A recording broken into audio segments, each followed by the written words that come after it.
तो चलिए अब शुरू करते हैं हम राज्यसभा के बारे में जानने के लिए। तो अगेन वही सब चीज़ पढ़ेंगे जो हम लोकसभा के बारे में पढ़े थे, फटाफट इसको कवर करते हैं। तो सबसे पहले हम इसके जानेंगे टर्म के बारे में। ओके, ध्यान से समझना, लोकसभा का टर्म आपको क्लियर हो गया, राज्यसभा का भी इजीली हो जाएगा।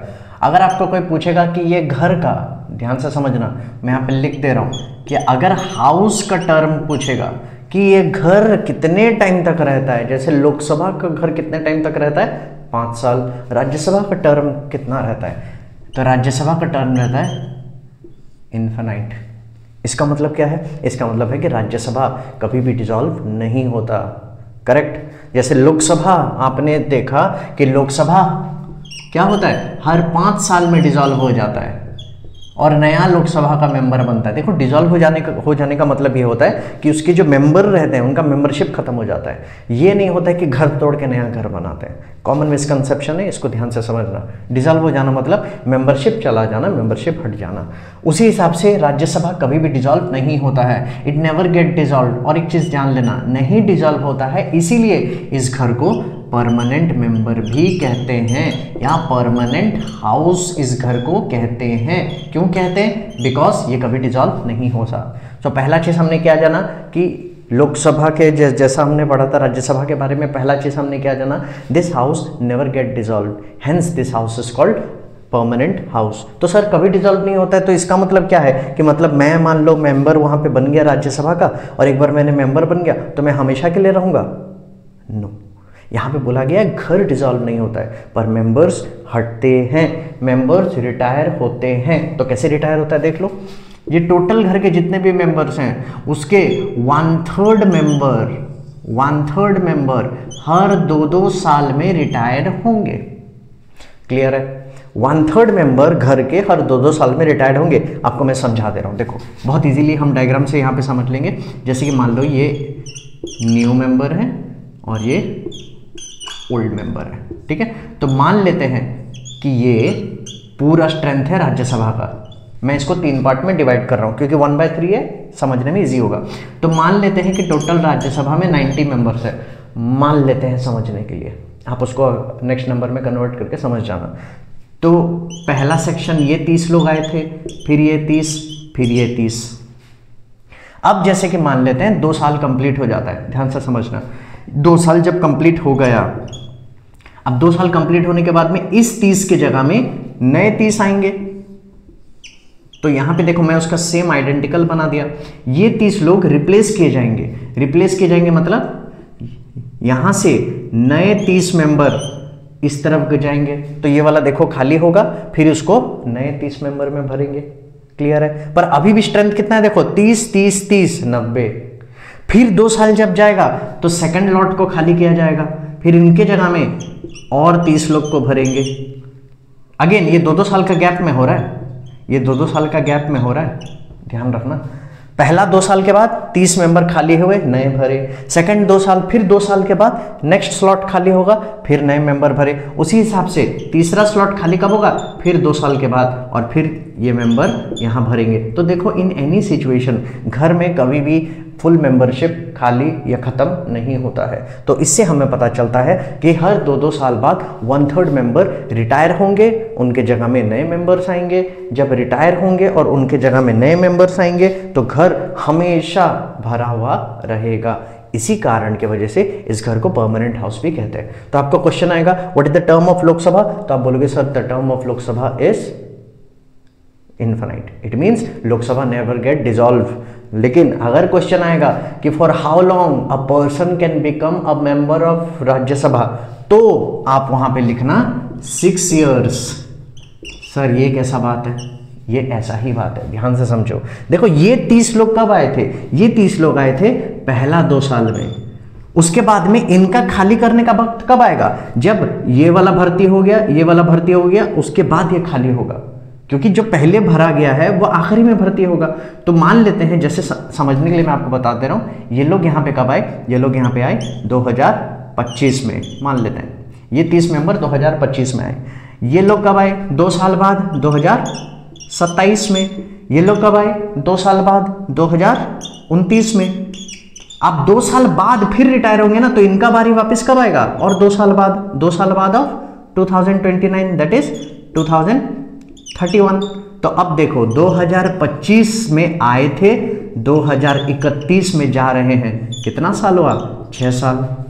क्लियर है? वैसे ही हम दूसरा को देखते हैं। देखो ये लोग कब आए थे, इनका बारी कब आएगा? इन लोग एंटर किए थे 2027, 2031 में पहला ग्रुप खाली हुआ, फिर 2 साल ऐड कर दो, 2031 के बाद 32 और 33, 2033 में खाली कौन सा होगा? ये घर। अगेन हिसाब कर लो, 2027 में आए थे, 2023 में गए। समझ में आ रहा है? कितना साल का गैप है? 6 साल। तो इससे हमें पता चलता है कि सर अगर सवाल आएगा कि घर का टर्म कितना है या घर कब डिसॉल्व होता है, तब बोलेंगे Rajya Sabha never get dissolve, hence it is called permanent house. So how it operates? Every 2 years, 1/3 of its member they retire and a fresh lot is sent to राज्य सभा। उसके बाद में दूसरा चीज हम क्या जाने कि for how long a person can become a member of Rajya Sabha. एक आदमी, एक इंसान, एक मेंबर, लोकसभा का मेंबर, राज्यसभा का मेंबर कब तक बन के रह सकता है एक इंसान? तब आप इसको बोलोगे 6 साल। मैंने आपको समझा दिया 6 साल कैसा है। ये समझने में थोड़ा डाउट होता है, आप इसको 1-2 बार देखिएगा, वीडियो नहीं भी समझ आएगा मेरे को बताइएगा, मैं अगेन आपको इस पे काम करके दिखा दूंगा। क्लियर है? सब सही है? और ओके। तो टर्म के बारे में हमें इतना जानना था। अब बढ़ते हैं राज्यसभा के नेक्स्ट टॉपिक के बारे में। अब हम कवर करते हैं राज्यसभा का क्वालिफिकेशन के बारे में। फटाफट इसको जान लेते क्या है। जैसे हम लोग वहाँ पे पढ़े थे लोकसभा के बारे में, टोटल 5 क्वालिफिकेशन था। यहाँ पे टोटल हमने 5 क्वालिफिकेशन लिया है। कुछ डूज है और कुछ डोंट्स है। मैंने सिंबल के तौर पे किया है। टिक वाला मतलब डूज आपको रखना है, एक्स वाला मतलब डोंट, जो आपको नहीं रखना है अपने पास, वो क्वालिफिकेशन। ठीक है? तो यहाँ पे टोटल 5 क्वालिफिकेशन क्या क्या है, मैं आपको एक सिंपल चीज बता रहा हूँ। जो डोंट्स है ये सेम टू सेम है जैसा लोकसभा का था। तो आपने अगर लोकसभा का पढ़ा है, राज्यसभा का भी सेम होगा। एक बार उसको रिवाइज कर लेते हैं, शॉर्ट में लिख लेते हैं। 3 तो डोंट्स क्या क्या होगा? सबसे पहले यहाँ पे होगा आपको अनसाउंड माइंड नहीं रहना है। क्लियर है? मैं वापस से आपका लोकसभा का पार्ट रिवाइज हो जा रहा है, वेल एंड फाइन। दूसरा चीज क्या है? आपको बैंकरप्ट नहीं होना है, आपको बैंकरप्ट नहीं होना है। तीसरा क्या है? आपको ऑफिस ऑफ प्रॉफिट, मैंने शॉर्ट में लिख दिया है, ऑफिस ऑफ प्रॉफिट आपको होल्ड नहीं करना है। This all 3 points are similar to that of Lok Sabha. आगे बढ़ते हैं। तो 2 चीज यहाँ पे क्या है? अगेन सिटीजन ऑफ इंडिया का क्वालिफिकेशन आपको रखना है। A person must become the citizen of India in order to become the member of Rajya Sabha. आपको सिटीजन ऑफ इंडिया रहना है राज्यसभा का मेंबर बनने के लिए। ये हम कवर किए। बस एक पॉइंट डिफरेंट है जो लोकसभा का पॉइंट था और यहाँ पे है। अगर आपने उसको पढ़ा है तो आपको पता है ये एज के मामले का बात कर रहे हैं। लोकसभा में कितना एज था सर? लोकसभा में था 25 इयर्स। बहुत बढ़िया। लोकसभा में अगर चाहिए 25 साल तो वैसे ही राज्यसभा में हमें चाहिए +5 30 साल। कम से कम 30 साल का आपका आयु या उम्र होना चाहिए अगर आपको राज्यसभा में बैठना है तो ये है आपका क्वालिफिकेशन ऑफ राज्यसभा मेंबर। आपको राज्यसभा का अगर मेंबरशिप लेना है, अगर आपको वहाँ के मेंबर्स बनना है तो आपको ये क्वालिफिकेशन होल्ड करके रखने होंगे। क्या क्या है आपका? मैंने बता दिया। आपको अनसाउंड माइंड नहीं होना है, बैंकरप्ट नहीं होना है, ऑफिस ऑफ प्रॉफिट नहीं होल्ड करना है, सिटीजन ऑफ इंडिया होना है, एज 30 ईयर्स रहना है। अगर किसी का एज 29 ईयर्स भी है तो मेंबर्स राज्यसभा का नहीं बन सकता। तो मान लो कि एक आदमी है जो 27 साल का एज का है, तो वो कौन सा घर के लिए क्वालिफाई हो सकता है? लोकसभा के लिए या राज्यसभा के लिए? आप लिखना लोकसभा के लिए। Why? Because in order to become the member of Lok Sabha a person must have attend a minimum of 25 years. But same चीज राज्यसभा पे मेंबर्स बनने के लिए 30 ईयर्स चाहिए। Since the age of that boy और that candidate is 27 years, he is eligible to become the member of Lok Sabha but is not eligible to become the member of Rajya Sabha। Composition हमने पढ़ लिया, उनका term हमने पढ़ लिया, उनके qualifications. अब हम पढ़ेंगे इनके कंपोजिशन। लोकसभा का अगर आपने पढ़ा है तो ये भी उसका सिमिलर उसी के जैसा है, ज़्यादा कुछ हाईलाइट डिफरेंट नहीं है। तो देखते हैं टोटल सैंक्शन कंपोजिशन राज्यसभा का कितना मैक्सिमम बताया गया। सो मैक्सिमम स्ट्रेंथ राज्यसभा का यहाँ पे बताया गया दैट इज 250। तो 250 मेंबर्स ज़्यादा से ज़्यादा राज्यसभा में रह सकते हैं। ये 250 मेंबर्स कहाँ से आएंगे? अगेन याद करो, मैंने आपको क्या बोला था, चाहे लोकसभा हो या राज्यसभा हो, सिर्फ 2 ही रास्ता है जो आप आप एंटर कर सकते हो, आइदर इलेक्ट होके या नॉमिनेट करके। लोकसभा में इलेक्ट होके जाने का रास्ता था, नॉमिनेट होके जाने का रास्ता नहीं था, मगर राज्यसभा में दोनों घर खुला है, दोनों रास्ता खुला है। तो यहाँ पे देखते हैं 250 में से स्टेट्स और यूटी दोनों को कंबाइन करके इलेक्ट किया जाएगा। मैं यहाँ पे हेडिंग डाल दे रहा हूँ, इलेक्ट करके कितने यहाँ पे सैंक्शन होंगे, 238 मेंबर्स। सो 238 मेंबर्स कहाँ से आएंगे, स्टेट और यूनियन टेरिटरी से मिला के आएंगे। उसी हिसाब से कुछ लोग नॉमिनेट होके आएंगे, कुछ लोग नॉमिनेट होके आएंगे जिनको इलेक्शन नहीं लड़ना पड़ता। अगेन नॉमिनेट कौन करेगा, बाय प्रेसिडेंट। इतना याद रखना, चाहे लोकसभा हो कि राज्यसभा हो, वहाँ का नॉमिनेशन पावर प्रेसिडेंट का होता है। हम ये चीज़ यहाँ पे पढ़ रहे हैं और हम ये जब प्रेसिडेंट का चैप्टर कवर करेंगे तब भी हम उसको जानेंगे, ठीक है। तो नॉमिनेट किया जाएगा प्रेसिडेंट के द्वारा। कितना नॉमिनेशन का उनके पास है पावर, 12 मेंबर। यहाँ तक क्लियर है। इसमें एक और एक इंटरेस्टिंग चीज़ है, ये 12 मेंबर मतलब प्रेसिडेंट क्या किसी को भी लेके आ जाएगा, ऐसे ही अपने चाचा भतीजा मामा किसी को भी खानदान को उठा के ले आएगा अपना, नहीं।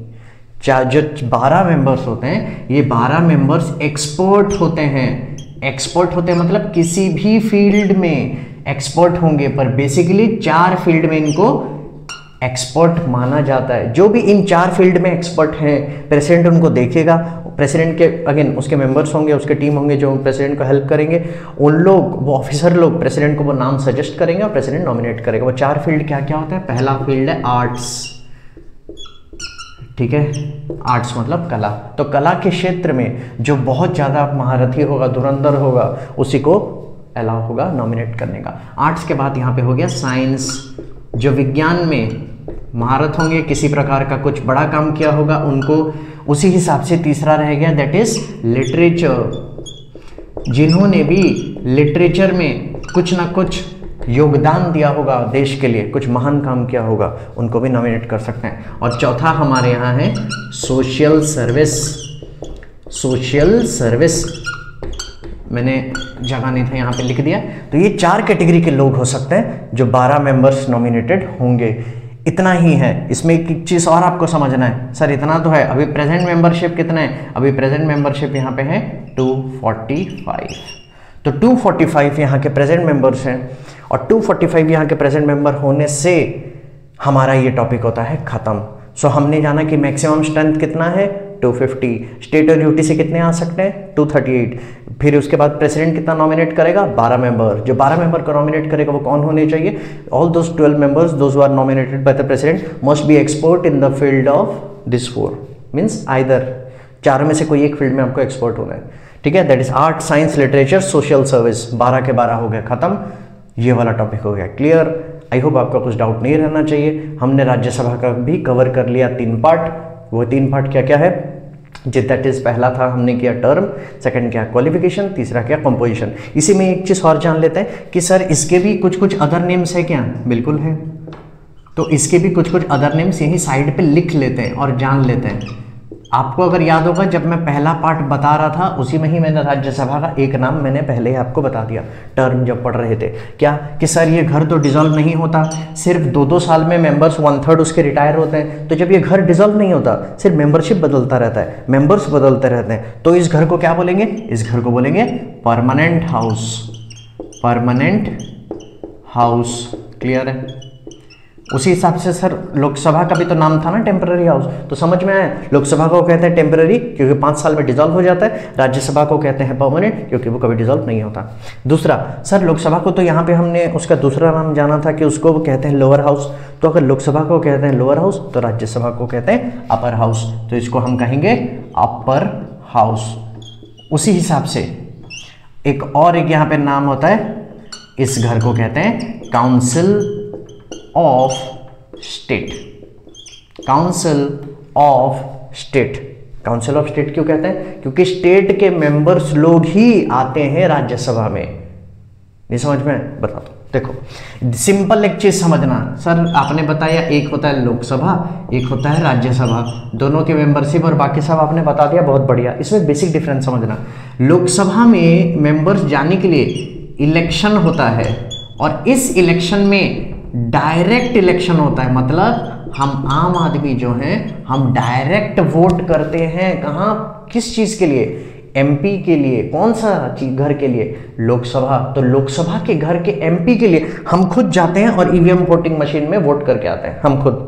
सो people of India they participate in order to elect the member of Lok Sabha. Clear है? बट राज्यसभा में भी तो सर आप बोले थे इलेक्शन होता है। बिल्कुल होता है। तो राज्यसभा में इलेक्शन होता है तो उसमें क्या हम वोट नहीं करते हैं? टेक्निकली नो, बट लॉजिकली एक बार देखा जाए तो यस। कैसे देखा जाएगा कि सर इसमें तो डायरेक्ट हम जाते नहीं, हमने तो कभी नहीं देखा कि हम गए और राज्यसभा के मेंबर्स के ऊपर वोट डाले, ऐसा आज तक कभी नहीं हुआ है। बट इसमें भी हम वोट करते हैं, not directly but indirectly. Indirectly कैसे? तो पहले हम लिख देते हैं यहाँ पे इनडायरेक्ट। तो पब्लिक लोग कैसे चुनते हैं? इनडायरेक्ट। देखो दोनों में कॉमन समझना, पीपल का एंगल में लिखना। यहाँ पे जब भी आप यूज करोगे कि the members of Rajya Sabha are elected directly, आप ये लिखना बाय द पीपल। क्लियर है? कैसे होता है? हम चुनते हैं MLA, member of legislative assembly, और लेजिस्लेटिव असेंबली की तरफ से राज्यसभा के मेंबर चुने जाते हैं। ठीक है? इसमें मैं ज़्यादा डिटेल में नहीं जा रहा हूँ क्योंकि थोड़ा लंबा हो जाएगा, लेंदी हो जाएगा। जब हम एडवांस क्लासेस में जाएंगे एक एक चीज़ में घुस के जाएंगे, अगर आपको सही लगेगा तो उसको भी एक्सप्लोर करेंगे। बट इतना समझना कि पीपल चुनते हैं एमएलए लोगों को, एमएलए लोग चुनते हैं राज्यसभा के मेंबर, और राज्यसभा के मेंबर फिल किया जाता है। इसका मतलब आप ये कहना चाह रहे हैं सर, जितना मुझे समझ में है, कि लोकसभा का सीट में मेंबर बनना है तो डायरेक्ट आम आदमी से विनती करना पड़ेगा, भीख मांगना पड़ेगा, वोट दे दो, वोट दे दो। वो लोग वोट दिए, मैं जीत गया, मैं लोकसभा में घुस गया। क्लियर है? अगर राज्यसभा में आपको जाना है तो राज्यसभा का इलेक्शन होता है, बट पब्लिक लोग डायरेक्टली वोट नहीं करते। तो वहां पे क्या होता है? हम लोग स्टेट गवर्नमेंट को चलाने के लिए, राज्य सरकार को चलाने के लिए हम चुनते हैं डायरेक्ट इलेक्शन करके, जिनको कहते हैं MLA, member of legislative assembly.